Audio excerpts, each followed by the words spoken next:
Rav Shlomo Fishman spent 14 years in Kollel, chasing his dream of becoming Dayan. And then, everything changed. It's an inspiring story of transitioning, of adapting, of understanding what Avodas Hashem means within the framework of Torah im Derech Eretz. Rav Fishman has never told the story publicly before, until now. My name is Yaakov Wolf, and this is Stark Tank.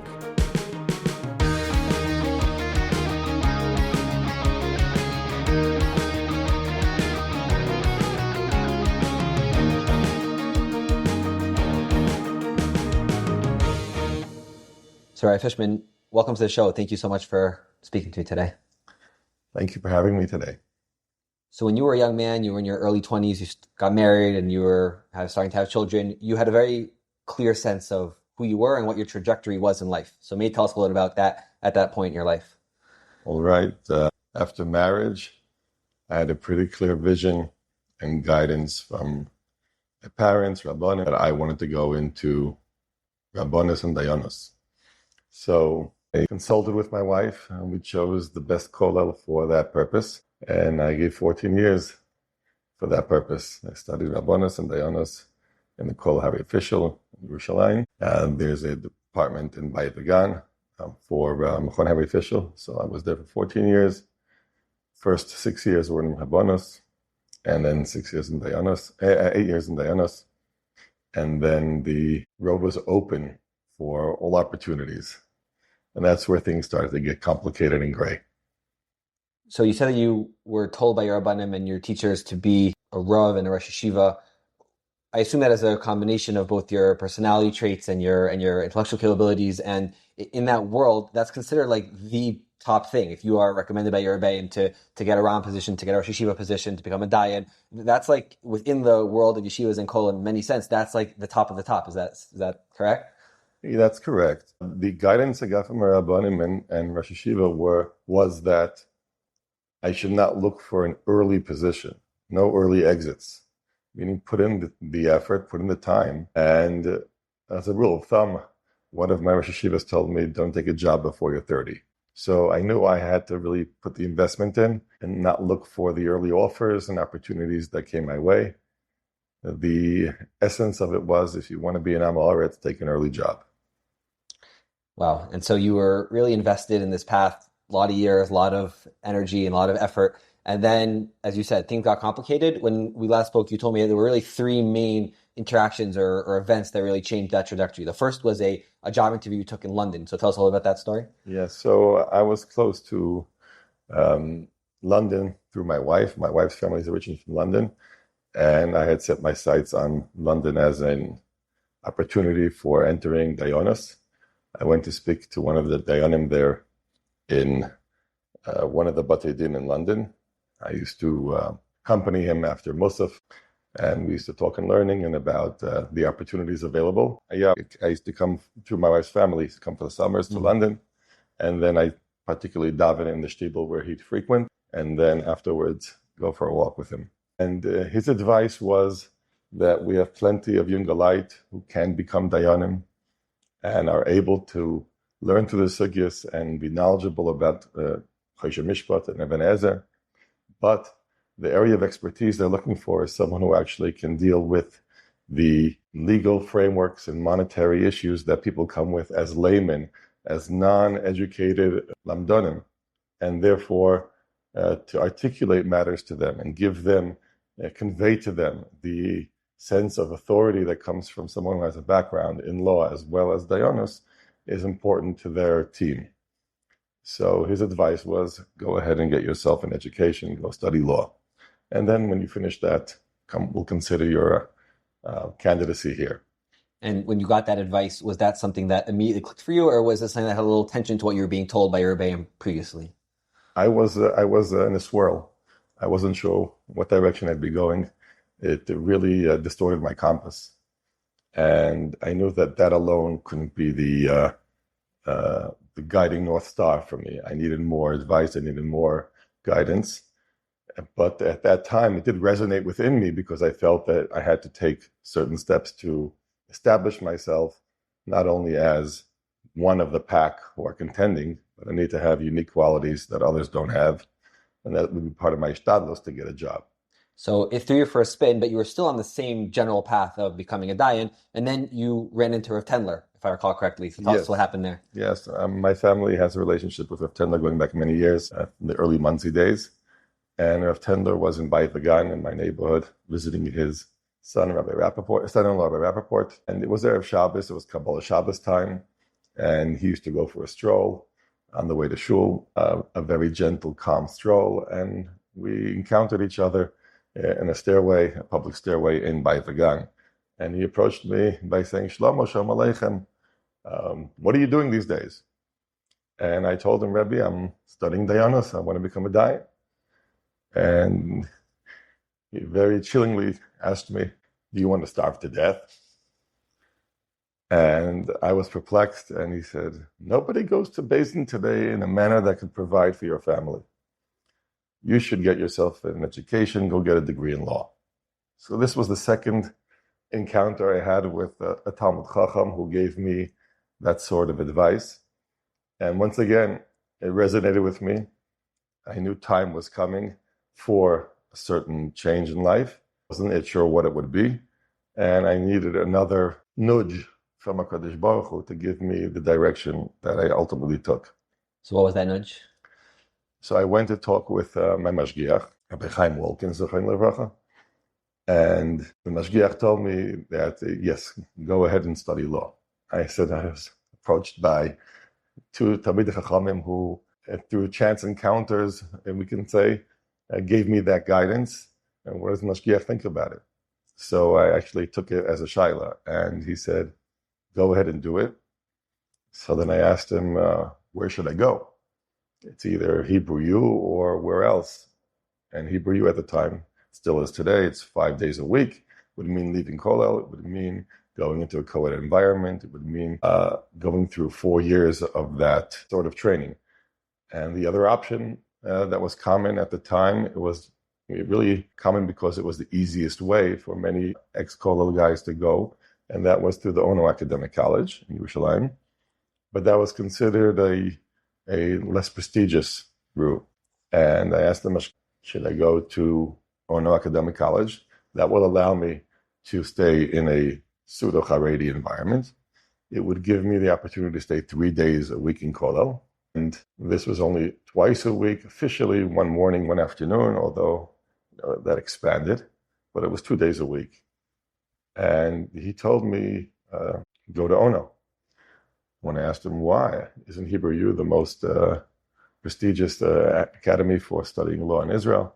And he said, perhaps so, but prestige is not part of your ishtadlus. Your ishtadlus is to bring a parnasa. That's your chova, that's your obligation, to bring a parnasa. And to be a successful lawyer, you can be a successful lawyer even without going to a prestigious institution.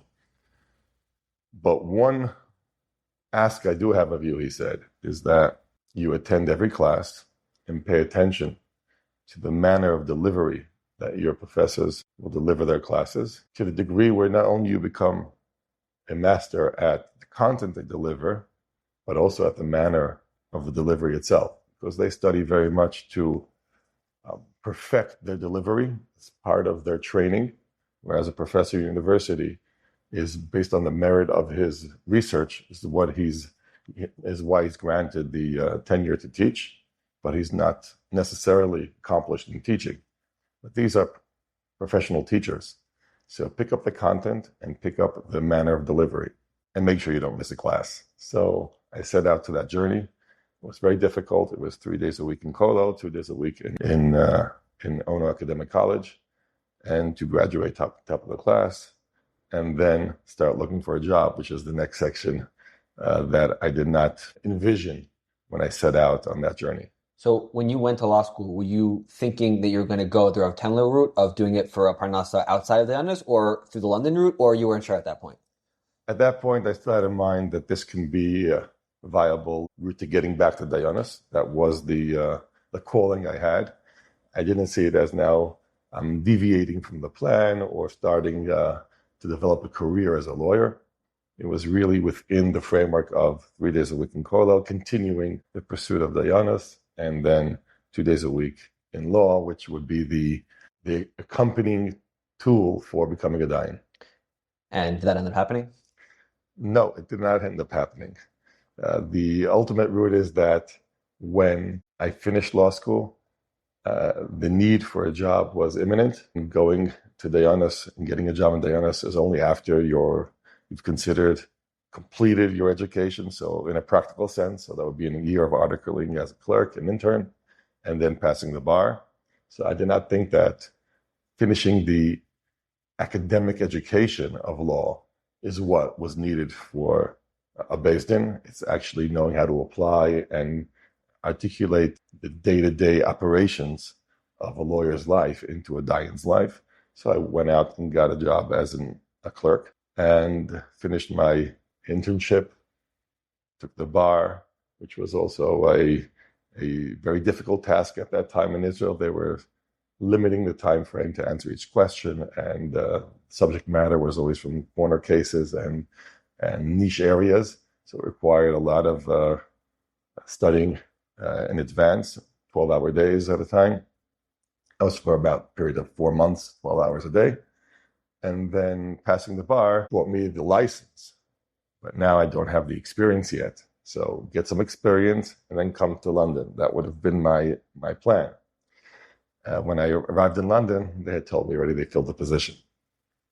So, Rabos Machshavos B'Levish, V'atzas Hashem Hisakom. Here I am with a law degree and looking for a job in Eretz Yisrael. Only looking for the largest firms. I wasn't going to go for an ordinary job at a small outfit. If I was doing it, I was going to do it with the big leagues. And you mentioned before that this was not an easy transition. Can you talk a little more about those challenges, how you navigated them, how your wife took them, your family? Because this is a really big shift that took place not in one moment, but over a relatively short period of time. Yes, that's a good question. You can't divorce yourself from the personal journey you're going through as well, and the surrounding family. The experience was transformational, meaning I constantly was experiencing a cross-pollination between my Torah learning and the study of law. So it wasn't as if I had some segregation in my mind where in the left side of my brain resided law and the right side of my brain resided Torah. Rather, I was constantly evaluating and comparing the two systems. That was one area that was going on consistently. Another area on the emotional level was the tug of war about what about actualizing my dreams. And I decided I'm not going to share with anyone my journey about studying law, not because I was embarrassed, but rather I remember from Dayanis how often people would say, "No, did you finish yet? Have you completed this and that and the other?" Which can be distracting at times. So I said, let me complete this entire degree. Instantaneously, a lawyer was born, and nobody found out about the stages in between. I wasn't being nagged. Are you doing this? Are you studying that? It wasn't an issue. And I also had heard from a friend of mine who was studying medicine at the time that he was distressed by the fact that his chaverim from Kollel, when he'd meet them, they wouldn't talk to him in learning anymore. They'd ask him about what's going on in medicine, what's going on in university. They were intrigued by the novelty and the different areas of expertise that he was gaining. So I didn't want that to happen to me. Therefore, I kept this to myself to maintain the relationships and Torah discussions I had going on. Wow. And you mentioned that this was a big shift, that you were sort of giving up on your dream. So sometimes people dream of being a baseball player and they're forced to become a lawyer. So that's obviously a big transition, but maybe this actually is similar to a baseball player, because in that society that is considered the most ultimate success is to be a big league baseball player. So similar actually to you is that in the world you're growing up in, being a Ben Torah, being in the base medrash, being malachim kibnei adam, that it's not just like one dream and then maybe I'll have to take a different path, but like this is like the dream. This is the top of the top, the jewel in the crown, that you were on your way on that journey and then you had to step off that tree. Yes, I agree with that. It required a lot of mind shifting about redefining what is the paradigm of avodas Hashem in life. On a social scale, definitely you're giving up on certain prominence and stature, but that is not the entire picture. The entire picture is Ben Adam Lamakom. And the Ben Adam Lamakom here is what demanded from me the calling of What can you do that will affect change in your behavior, in your family's behavior, in your surroundings' behavior? What is your unique ability? And if I look to my left and right, I had very capable chaverim who can be the prototypical Rosh Hashiva. But if I wanted to deliver my message, it had to come through a different medium. And using the podium of the yeshiva and that as a medium to deliver my message would not be the correct medium. There has to be certain restrictions and confines placed upon using a yeshiva medium as the method of delivery of a message. And it has to be tailored and curtailed to what a yeshiva can contain. And often you want to deliver something which is much broader than that. I'll give you an example.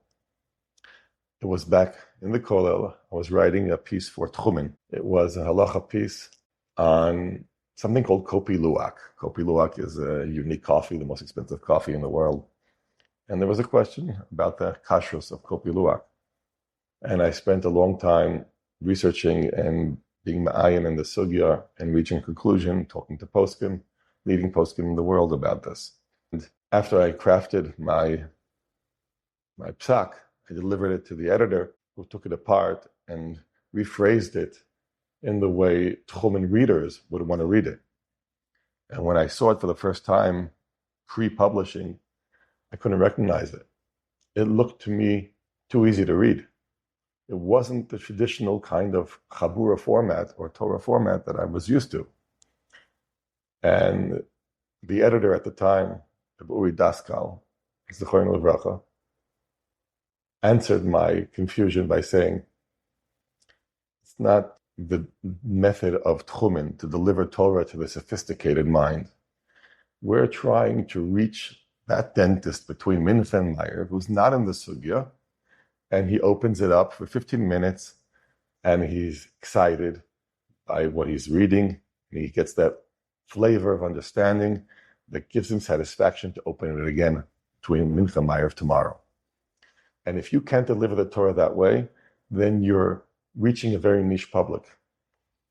And that resonated with me. It echoed with me. I realized that I crave for that as well. My message is not just going to be tailored for the niche, sophisticated Torah mind, but it has to be for the general public as well, for the broader masses. And not in a layman's term simply, but rather in an intelligent manner. So it comes with a broad background, and it's not limited to those that have a skilled expertise in an area of Torah. So there are two things that you said that I'm just trying to put together in my head. On the one hand, you said that you had a parnasa need to become a lawyer and to get a job in that sense. On the other hand, you said you had a unique calling that you were able to discover by synthesizing the worlds of the Beis Medrash and outside the Beis Medrash. So were you forced into parnasa and then you discovered that calling, that synthesis, or was there some other order or way that you came about this picture? I think it came about through the ideas of dayanos. Dayanos is not an ordinary area of Torah. It's not the traditional way we study in yeshivas. It comes with an application in the real world. It's what the Gemara calls Kol Dayan Hadan Din Emes La'amito. It has Emes of Torah and Amito of the world. And when you come to see the world in its application, Torah in its application in the world, you start to realize there's a multi-layered experience that goes through the mind of a dayan. He sees the Torah and he sees the world and he has to apply it. That's what a judge does. He takes the circumstances of the case and he applies the general rules of Torah or of a system of law on those circumstances. So that need to appreciate the circumstances in the real world, together with the ability to see the depths of lamdanos, required that symbiosis, that synthesis that you described. So I began to develop it already in Kollel. But as I moved on into law, I saw that this is what's going on in the realm of Torah im derech eretz, seeing it as a synthesis, seeing it as a symbiosis, one feeds off the other, in that transformational way that I described earlier, where you're constantly evaluating, comparing systems in a way where you're not enamored by anything that's different than your way of thinking, but rather you're constantly seeking to perfect from other systems what you know, and then perfecting other systems from the Torah area as well. So there's that, as I said earlier, cross-pollination that goes on, and you're constantly juggling both sides in what the Torah, the Mishnah refers to as Yegias Shneim Mishakachas Avon. You have to toil in them both. That's so interesting, because in yeshiva, sometimes you get a sense that Torah is the beginning, middle, and end of everything. And you start to realize in Dinus that there was this other layer, call it Chachma, call it Derech Eretz. And so maybe just talk about now how you start touching on a little bit how you view on the one hand, Torah being primary, but also not being the exclusive source of knowledge and wisdom. And I don't know, maybe in values. How do you think about that? So we could pedal back a bit here and go to the sources themselves, without delving into it too deeply and deviating from our core topic. The issue of Derech Eretz and Torah appears in the Torah itself. So the first section of Torah, Sefer Bereshis, is all Derech Eretz. Very little Torah per se there in the voice of commandments, and that's the first Rashi that says, Rav Yitzchak, right? We should have started the Torah from Achodesh Zelochem. So you see the Torah begins with Derech Eretz, and that's where this notion of Derech Eretz Kadma Torah begins. It begins there in Bereshis. Rashi there says that the notion of Chodesh Zelochem is to say that the tzivuyim of the Torah begin there, but the story of Torah begins also in Derech Eretz.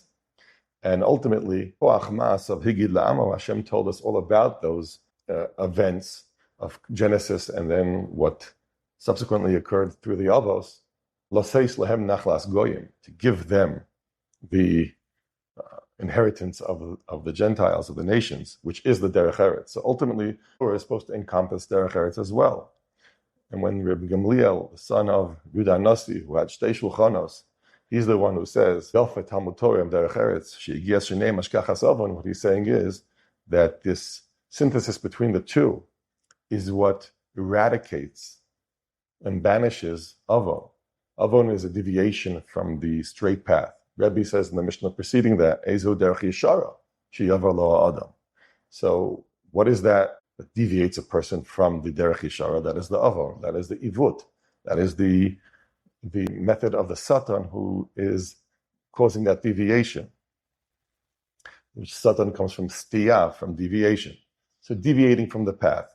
So by creating the symbiosis between the two, you don't have an oven anymore. You don't have another alternative path. When you look at Derech Eretz as a standalone value, as a standalone entity, then it's a deviation from Torah. But when you see it incorporated in Torah as well, in Bereshis itself, then it all aligns. And that is the ultimate goal of Yegias Shneim, toiling in them both. It's not simply just weakening yourself by being busy. The idea is you're having the activities of Derech Eretz fertilize the Torah, and the mindful and depthful and the deep involvement in machshava of Torah, fertilizing the Derech Eretz. Wow. I want to get back. We got very sidetracked, some fascinating conversations about these ideas. Well, maybe going back to the story of your personal journey that you can't divorce yourself from. So you mentioned your first job was you wanted to go big. You went to a law firm called Shibolet. So maybe tell us a little about that experience, specifically your journey entering into Shibolet. Okay, Shibolet is a very distinguished law firm established in 1973 in Israel. It was led by 4 founding partners, and they're situated in Tel Aviv, in the tall towers there, and very successful as a commercial law firm. I was the first Haredi that entered Shibolet. Other law firms, the big law firms in Tel Aviv, already had Haredim in Tel Aviv. What year is this? This is 2019. And I came in late to the game, a married man with children, after years in Kollel, had everything working against me. I wasn't the typical candidate, didn't go to that prestigious school. And through an interesting chain of events, which I won't go into detail here, I was admitted into Shibolet and quickly progressed there in a manner which wasn't common there. They did not see this from their young prodigies as well. And it's simply because of the years of dedication into learning Torah. You can just sit and plug away and rack up the hours and reach conclusions much quicker than others can. And that was an advantage. The steadiness, the fact that I had a family, giving stability to my job, the requirement for the parnasa, I wasn't there for 2 years and then going off to the Far East or so, gave me that edge as well to drive me to excel way beyond my colleagues and peers there. So in a short amount of time, I was able to become familiar with a lot of areas of the firm's practice, and see areas of law which were way beyond my years of experience. So the way I look at it was my personal involvement as a big law lawyer, which was full dedication to the job. Learning at that time and davening at that time was very difficult. Really required a lot of internal preparation, define to myself limits and boundaries. And that's something we can touch upon as well. The challenges that happens to someone who enters a new environment which has prestige, which has its standards, has its precedents, and you are the anomaly there. That requires a lot of backbone. Definitely this feeds back into the Mishnah, Yafet Talmud Torah Derech Eretz, where we have Machlokes Rishonim, Benutam and Rabbeinu Elchanan. What is the ikar there? And definitely from the perspective of a personal experience, if you don't have the ikar of Torah, then the Derech Eretz can easily overpower that. So it resonates Rabbeinu Elchanan. At the same time, Rabbeinu Tam is saying that Derech Eretz is the ikar. It's because if you don't have that ethical work ethic, then just the Torah ethic that you have not necessarily will get you as far as you need to get. So you need the professionalism as well.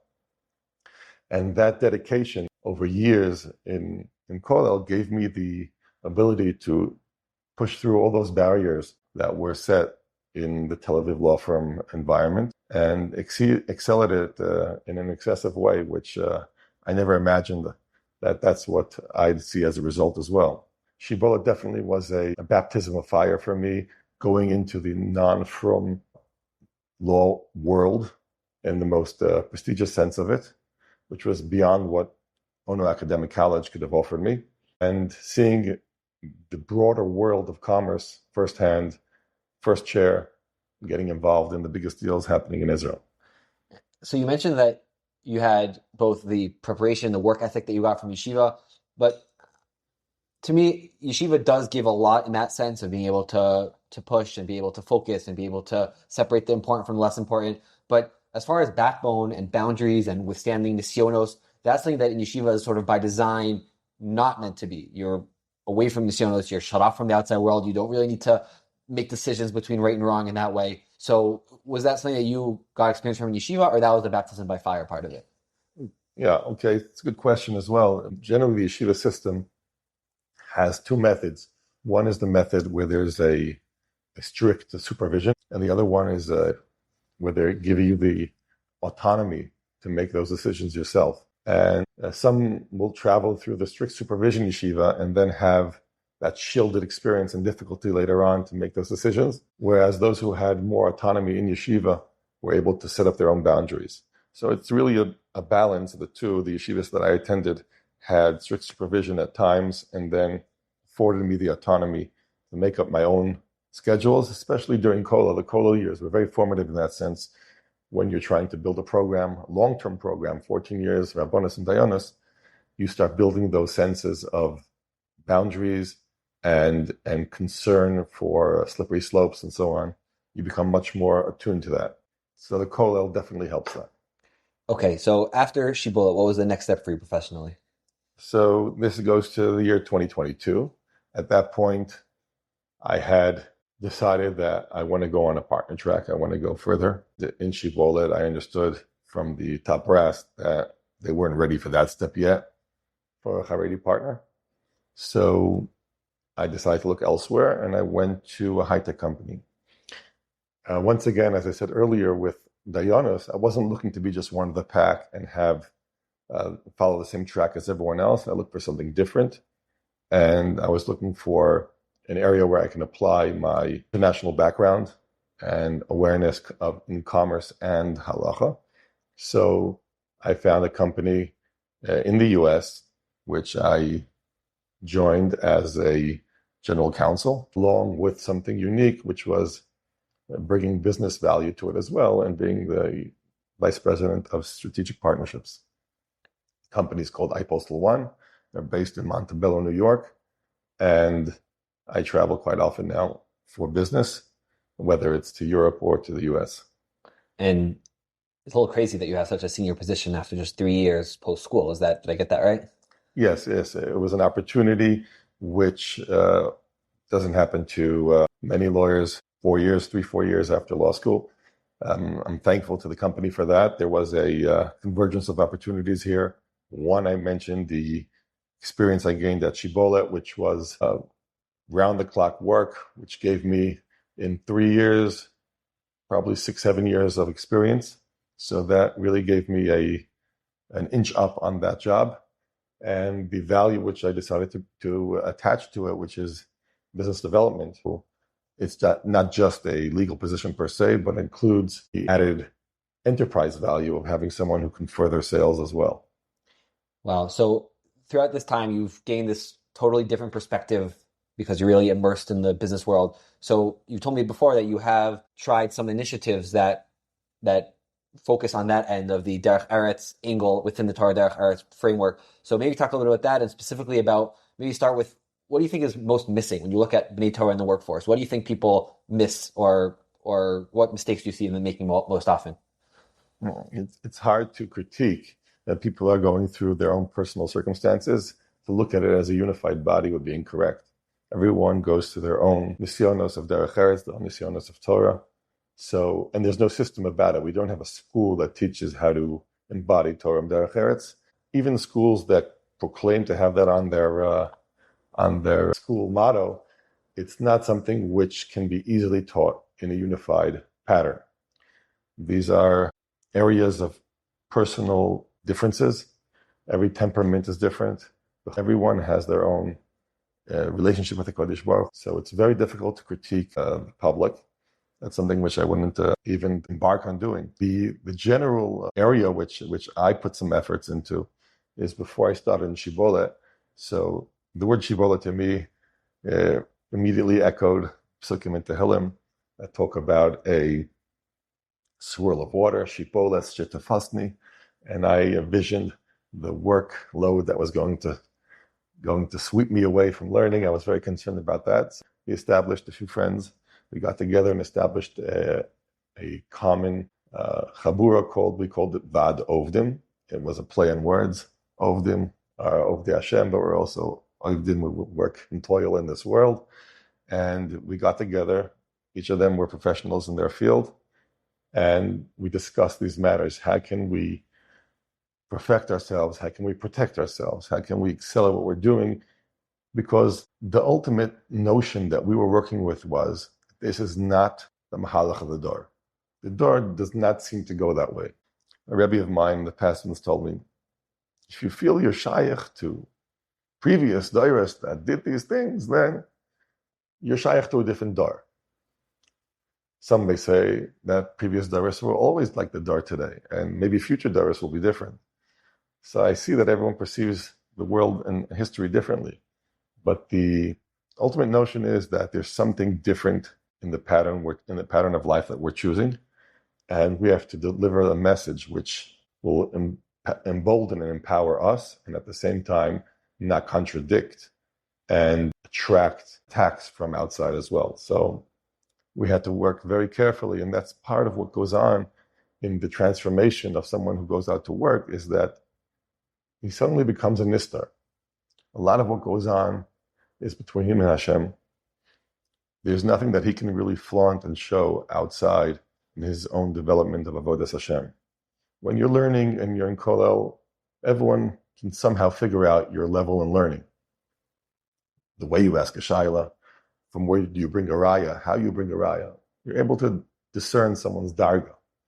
But from the element of avoda in Torah and Derech Eretz, it's very difficult to discern someone's darga. So you suddenly go incognito. And that it opens a wealth of relationship with the Kodesh Baruch Hu, because now you're turned inwards. You're not turned outwards. So that was one area of development that we worked on. Another area was where I opened a LinkedIn initiative. We called it Tide. Tide 613. Tide was an acronym for Torah Derech Eretz. And there I tried every week to share an anecdote or an insight or a challenge that I was undergoing that week between myself and HaKadosh Baruch Hu, how to apply myself better as a better Yid in the professional work environment. And every week share the insights that would come out of that. And I would talk to Reuven Leichter about this. He was very excited about the fact that there could be a common forum for people to share this. It's something which is missing, and perhaps that's where we can strengthen an area in our communal efforts to solidify our relationship with HaKadosh Baruch Hu through Torah Derech Eretz, is by sharing these challenges, by discussing them openly and freely in a safe environment, and learning from each other's experience and how to safeguard ourselves and further the boundaries of Torah in a work environment. It's really interesting because, as you mentioned before, in the yeshiva settings, you're able to sort of externalize these very pneumistic things, which is fine. And then when you go out to work, it becomes a lot more internal, a lot more private.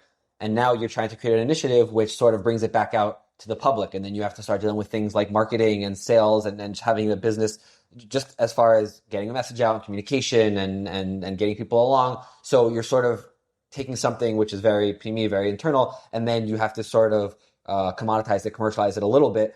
So how has that been for you? Okay, so Tide was an unlisted forum, meaning it's by word of mouth. There is no marketing, and there's no intention for marketing here. I'm aware this will limit the exposure and the numbers, but it's not a numbers game. The idea here is for everyone to be empowered themselves and work within their own chabura. There's no need for a general movement for this. There's no need for any headlines that is an antithesis to the avoda. And any furtherance of that would be detracting from the impact. You know, I commend those who do go out and are skilled in marketing and know how to attract awareness to this. But ultimately, the transformational impact that will happen to someone is not through any public medium. Rather, it's through their own personal development, which is private. It's within his own four amas. So do you have any advice for me? You know, I have this podcast, Baruch Hashem, it's growing, and I'll constantly have this tension of, well, I could keep it small and completely focus on having these conversations and reaching out to a very small number of people. But then I think, well, it's chaval, because there's so many people out there who might be able to gain from this, but then I would sort of need to get more into the thick of marketing to get it out to them and think about more about money things and monetization stuff. So do you have any advice for me in how I take this podcast forward? I think that what you're doing is extremely valuable to the public, because we can't leave the Rishus HaRabim, the public Farhesed, we can't leave it void of the discussion. So you need to have the hook and liner. You need to get people attracted. You need to get them in tune with and aware that this exists. How they go about doing it, the responsibility you take in their own development is secondary. So first and foremost, there are those people who take to the public stage very easily. And then the workshops that ensue from that are in the backstage. They're not happening on the front stage. So the way it works is you get on stage and you make these great podcasts and content for your listeners. They're sitting now in the audience in front of you on stage. But then they come backstage. They want to have the follow-up. So, and the follow-up doesn't have to be on front stage. They're still private individuals. They want to remain anonymous. They want to find their own speed, and they need to find their own groups. In every locale, in every culture, there'll be different needs and priorities, and you can't prescribe one size fits all. So I'll give you an example. One of the things we did in Vad Ovdim was we realized that there are lawyers, there are accountants, there are architects, and there are psychologists. And each one needs to find the area of Torah that speaks to his profession and attracts the most attention from his mind, where he can see the unity in what he's doing. So he's not living a disjointed life, working by day, learning by night, so on. Rather, while he's working, what he's seeing is now being reflected internally by his Torah thinking. And when he goes to learn, he thinks about what he saw at work and how he can apply it better tomorrow. And this all happens in every profession differently. And, historically we had shuls in Am Yisrael where the tailors daven, the shoemakers daven. It wasn't just because it was good for business. Shoemakers should be with shoemakers, but rather each shoemaker knew the challenges of the other shoemaker, and he could give him chizuk, and he can teach him how to do it better and become a better Oved Hashem while he's at it. So we can have those kind of communities as well, where accountants are supporting other accountants in their Avodas Hashem, because they can speak the same professional jargon and can relate to each other's challenges and help each other as well. So what you're doing is great on the top level, bringing that awareness, bringing that attraction, and then the follow-through does not have to happen in Rosh Hashanah. Okay, wow. That's a beautiful message. Thank you so much for speaking with us today. Thank you, Yaakov.